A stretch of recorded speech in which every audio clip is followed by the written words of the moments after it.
How is it really that what happens to us day after day, shapes who we are, how it influences our decisions and relationships? Today we're taking a closer look at excerpts from Jerzy Mellibruda's book, 7 Paths of Psychotherapy Integration. We want to take a closer look at what personal experience really is and how this whole process unfolds, what traces it leaves within us, in our psyche. Because it's not just, a record of events. It's something much deeper, isn't it? A subjective way of experiencing all of this. So maybe let's start with the basics. Mellibruda puts it quite strongly that experience is not, how should I put it, a dry report of what happened. Exactly. The key is the how. How a given person experienced it, what they felt at the time, how they, processed it in their mind, and what actually remained in their memory from all that. So it's the subjective side that's the most important. It becomes the foundation for emotions, beliefs, even actions. Exactly. And interestingly, our mind is not passive in this process at all. It's not just recording things. It actively participates in it. You could say it filters reality. A bit like a director who decides what will appear in the frame. And what does it filter through? Primarily through attention, where we direct it. Then comes interpretation, assigning meaning. The mind is constantly selecting stimuli, deciding what will even become a conscious experience. So we're not just, passive recipients. We actually co-create the way we perceive the world. Yes, definitely so, at the level of experience. And where do emotions fit into all of this? Because I feel like they play a huge role here. Oh, a fundamental one. You could say they serve a double function. First of all, they give this experience its specific color, so to speak. It's thanks to emotions that something is joyful, sad, or terrifying. Without them, memories would be, flat, lacking depth. And the second function, they act like an internal information system. A bit like a compass. They show us, this is important, avoid that, this brings satisfaction. So they tell us what to pay attention to. Exactly. And what's more, they can strengthen or weaken the memory of a given event. A strong emotion is like an important marker in your memory.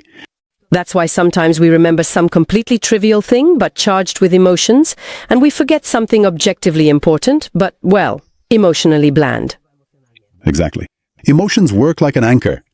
The stronger the arousal, the potentially deeper the trace. That's why we remember moments of great joy or fear so well, even after many years. I see. That leads me to the next question. How do these individual experiences, often charged with emotions, translate into our, everyday life, into our behaviors? They don't accumulate in chaos.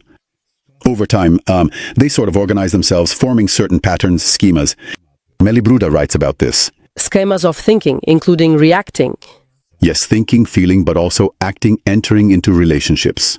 It's a bit like a path in the forest. At first, it doesn't exist, but as we keep walking the same route, it becomes clear. And then, in similar situations, we often automatically take that familiar path. We don't even think about it. So, these schemas are kind of like our automatic programs based on what happened in the past? You could put it that way. They often get triggered, outside of our awareness, especially in emotional situations or ones that remind us of something from the past. For example, someone who experienced rejection in childhood might, as an adult, automatically interpret neutral signals as hostility and respond with defensiveness or withdrawal. Even if the situation is completely different. Exactly, because the old ingrained schema gets triggered. And this brings us to what Mellibruda calls the consolidation of traces from the past. But are we always aware of these traces? Are they conscious? That's exactly the point. Many of them operate beneath the surface like underwater currents. So they influence us, but we don't realize it. Often, yes. They can shape our moods, fears, who we choose as partners, what job we take, and we don't necessarily connect it to specific experiences from the past. And it doesn't have to be some major trauma right away. Sometimes subtle but recurring situations are enough. That sounds a bit, pessimistic, as if we were somewhat prisoners of our own stories. But Mellibruda also sees an opportunity here, precisely in working on these traces, often through therapy. The goal isn't to erase them, because that's impossible. So what should we do then? It's more about becoming aware of their existence, understanding where they came from and how they affect us now. When we understand the mechanism, we gain a choice. It's like turning on the light in a dark room. Suddenly we can see what's there and stop tripping over it. We can change something. All right, maybe let's summarize the most important points. Our experience is not just passively receiving the world. It's an active process. We filter, interpret, assign meaning, and emotions play a key role in all of this. Yes. And these subjective experiences accumulate, forming patterns and behavioral schemes. And these patterns often operate unconsciously, influencing us here and now. I think understanding this mechanism is truly valuable. It gives a different perspective on your own reactions, especially those that repeat themselves or seem, well, inappropriate.